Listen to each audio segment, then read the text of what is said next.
How you doing, everyone? So a seller sends back your purchase agreement with their signature. Now what? Today, I'm going to tell you the top 8 questions to get answered so you can know if you want to be in the deal. Hey, I'm Chris Thomas, and this is Land Flipping 101, where you can learn how to earn your financial freedom through land investing, just like I'm doing. Even if you're a complete beginner with no experience, because I'm just showing you exactly how I'm doing it. And I just love this business. Hi, Ray. You can make a full-time income flipping land on the side. Did you know that? Hey, Michelle. Maybe one day you could give up that other job and just buy and sell land. Could you imagine a future like that? Today, I'm going to tell you about the top 8 questions to get answered so that you know if you want to be in on this deal. Hey, Sam. So the way I do it is I put the property under contract to purchase with a 6-month closing. And then my contract allows me to market it on the MLS. And when I find a buyer, I just line up the closing of both of them on the same day and simultaneously close with transactional funding, which means I'm just funding it for a few hours. Let's see. First, though, I saw a question from Rachel Osborne. If a seller talks about the process, or if they ask about the process and they want to know more about your timeline, what do you say? What's a closing timeline that's ideal but still reasonable that we can give to them? Well, I just said, I do a 6-month contract, right? I give them 6 months till the closing date. So I usually respond to them by just saying, what we do is we go through due diligence. We contact the county and each utility and service provider to determine accessibility. We hire an attorney to make sure it can be legally conveyed, and we check on the survey and the perk test to determine buildability and public access. And then we consider the highest and best use of the property.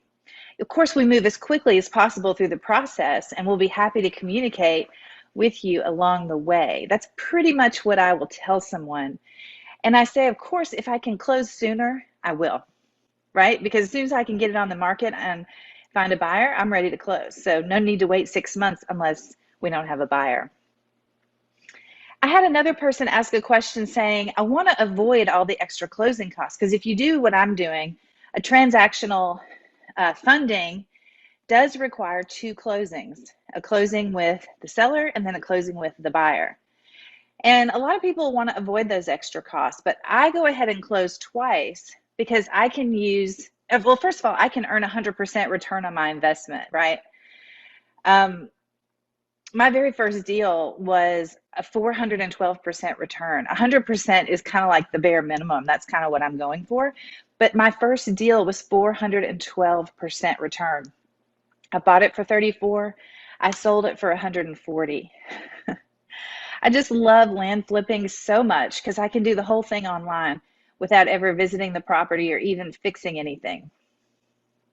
But I do close twice because I don't want, I do pay the extra fees because number one, I'm making 100% or more on my money.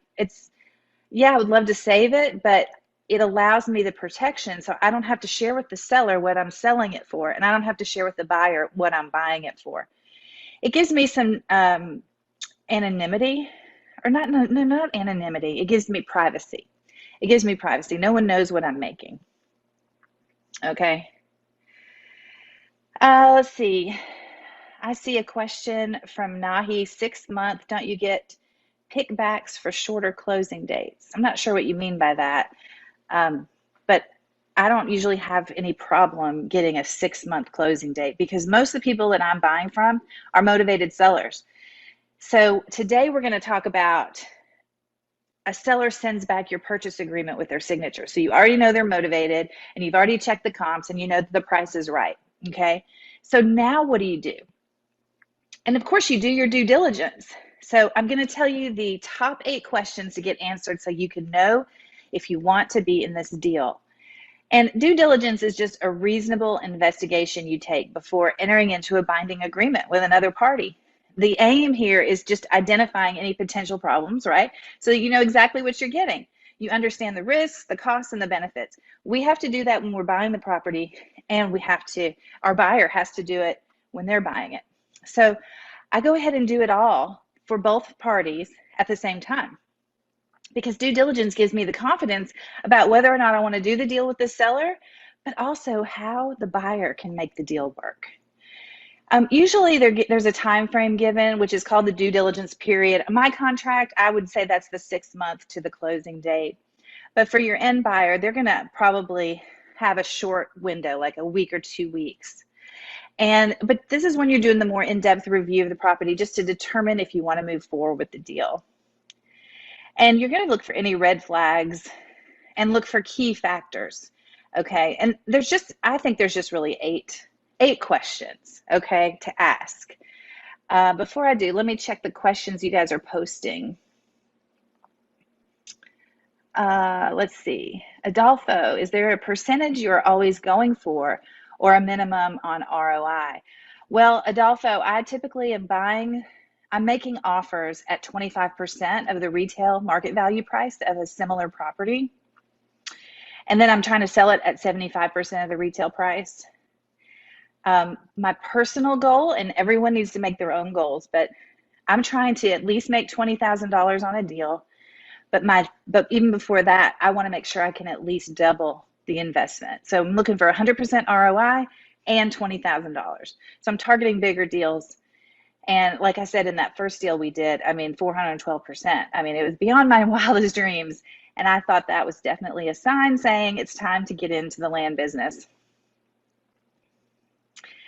Sam, you sent your first mailing on Friday, received 8 calls complaining about your low offer. They turned down $200,000 and I'm offering $35,000. I love this business. It's fun. I'm glad you didn't take that personally, because some people really can't get past that. They take it too personally. So that's good that you didn't take that personally. All right. So the first question that I ask, or that you need to ask, right, is when you get that signed agreement back, let's say you haven't talked to them, but you need to make sure, is this the person who's legally able to sell the property to me? Are they named on the deed? So that is probably, after motivation, that's the next most important question. Because if you're not dealing with the person who can go through the process of selling it to you legally, then you're not talking to the decision maker. You got to talk to the person on the deed. If they're not on the deed, why aren't they? And has the person on the deed just died? Have they passed away and you've inherited it? And if that's true, has it gone through probate, or is it in a trust? Do you have control of the property? That's what you're trying to figure out. All right, the next question is there road access to the property? Okay, can I get to the property from a previously paved road? And then after that, is it a publicly maintained road, or is it a private road?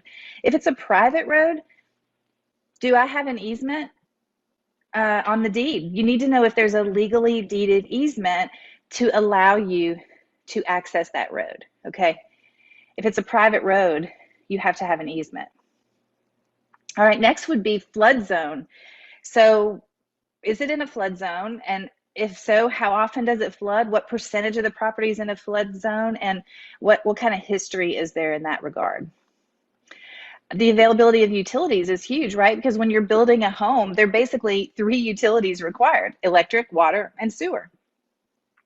And many of your buyers understand and are typically looking for rural land that might be off-grid. So that means that usually none of the utilities are connected to a third-party provider like city water or electric. But nowadays, you can run electric through solar panels, and you can run water through a well, and you can get a septic tank for sewage. One of the most important tasks during due diligence is to find out the source for these 3 utilities and figure out where they are. Usually it's sufficient to just say they're in the area. So then you would, part of their due diligence, the buyer would be, and you can do this for them, as much information as you have when a buyer comes to you, the more you have, the better. So you can go ahead and call the utilities and say, okay, what would it cost to run electric to my property? And they'll go out and measure how far and what's involved. They'll give you a quote. Same with water. And sewer is usually harder. If there's not already city sewer, you can ask if there's a plan to bring it there. Usually the answer is no if you're doing what I'm doing, which is 5 acres and more out in the rural areas. But septic tank is usually what I'm dealing with. But obviously land that has any or all of these are going to be easier to sell because it will cost your buyers less in site preparation costs before they build.